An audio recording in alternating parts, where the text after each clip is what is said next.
stage, and there's no bigger stage than national politics.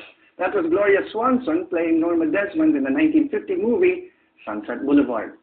Now, to topple Ferdinand Marcos in 1986, a widow and a former senator had to unite.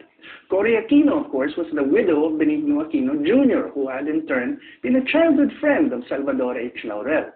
Both Ninoy and Doy had been driven in their political careers by a desire to vindicate their fathers. On December 11, 1941, in what's now the campus of PSBA in Quezon City, this cabinet meeting took place under the shade of a mango tree. It was the last cabinet meeting of the Commonwealth government prior to its evacuation to Corregidor and then exile. During the meeting, the man on the right, Quezon, instructed the man in the middle, this guy here, the guy with glasses, Jose P. Laurel, to stay in Manila and cooperate with the Japanese to help protect the public. Now, the officials you see here photographed during a visit to the Emperor of Japan in 1943, Jose P. Laurel, George Vargas, and Benigno Aquino Sr., ended up hated by many of their countrymen because they stayed in government to do what they could to act as a buffer between the Japanese and the public.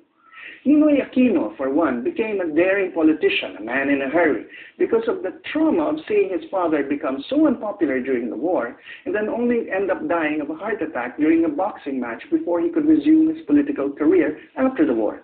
Ninoy vowed that he'd be so successful, his father's memory would be vindicated. Now, he started off as a journalist covering the Korean War and then as a bridger of divides, including helping to convince Hukbalhap Military Supremo, Luis Taruk, to surrender to the authorities. In the 50s and the 60s and into the early 70s, he was a political whiz kid, a risk-taker, mounting a meteoric political career that always carried with it two goals: to pursue his own ambitions and to make his success a crowning achievement for his father's memory. Now, last month, the country got a crash course in how it all went wrong when martial law was imposed. But by ending his normal political career, ironically, martial law made Ninoy a better man and a statesman and no longer a politician. Now, in this letter, Ninoy penned a revealing letter to his son, Benigno III, or Noynoy. Aquino explained his principled and no longer merely partisan opposition to Marcos, and also wrote these lines to his son, and let me quote: "Your grandfather, my father, was also imprisoned by the Americans because he loved his people more than the Americans who colonized us," Ninoy wrote, adding, quote, "he was finally vindicated," end quote. Now, Ninoy was referring to the release of his father from jail and how charges in the People's Court to try officials for treason didn't prosper. But Ninoy was haunted by the lingering unpopularity of his father, and it drove him to assert his own political principles as part of a long family history of principled opposition, and culminating, of course, in the crowning glory of any leader to die for his country, which is what Ninoy did on August 21, 1983, the anniversary of the Plaza Miranda bombing, that Ninoy had narrowly escaped because he showed up late. Now, just as Ninoy bore his family history heavily on his shoulders, Doy Laurel too had seen his father imprisoned by the Americans and charged with treason by his countrymen for heading the puppet republic established by the Japanese.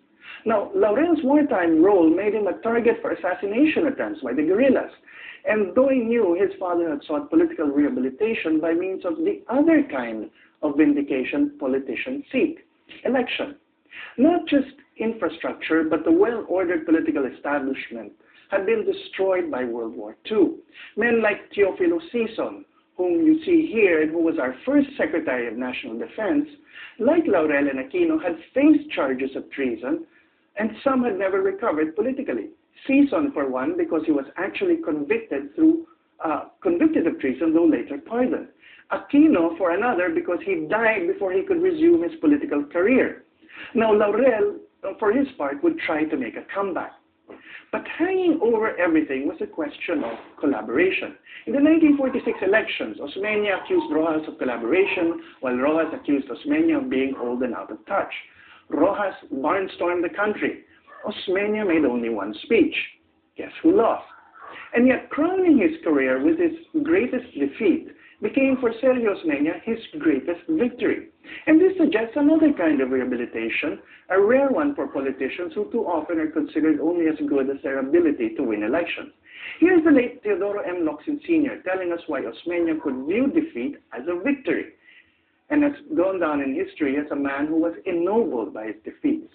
Quote, There's another kind of defeat, and it's a rare one, rare in history and most rare in political history, for politics seems to bring out the worst, the meanest in men.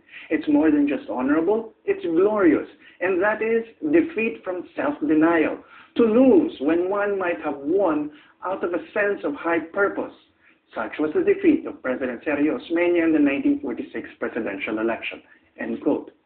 Roxas himself, accused of collaboration, had viewed his victory as a vindication.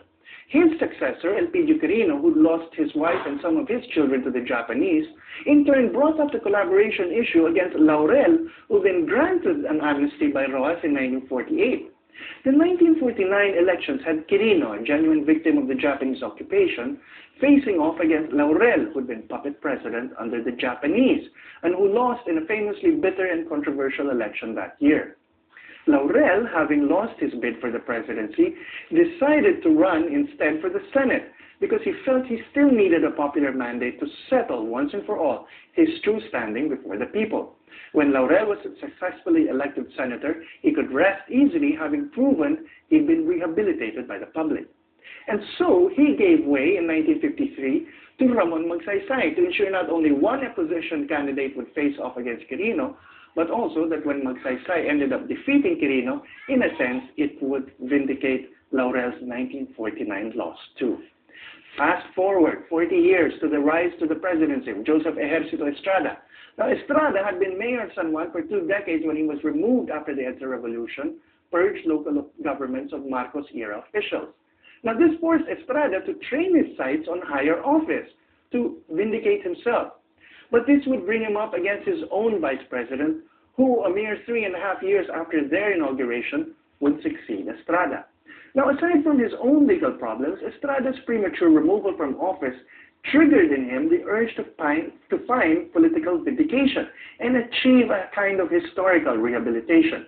He did this by means of 2 political proxies, his son, who was elected to the Senate, and his wife, with the former First Lady also being elected to the Senate.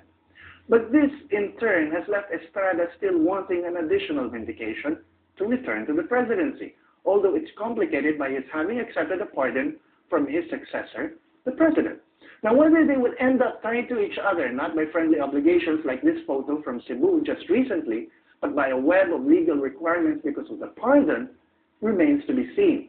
And this brings us to what we'll be talking about further tonight. Presidents, whether mere politicians or actual statesmen, are often haunted by their own pasts.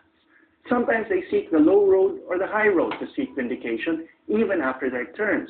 Sometimes all they want is to be rehabilitated after a period of disgrace. And sometimes either of these yearnings becomes a filial obligation. So join me for the Explainer Dialogues, where we'll ask, is a Marcos rehabilitation underway? And what about the Arroyo one? Is it too soon to ask? I'm Manolo Quezon, and this has been The Explainer.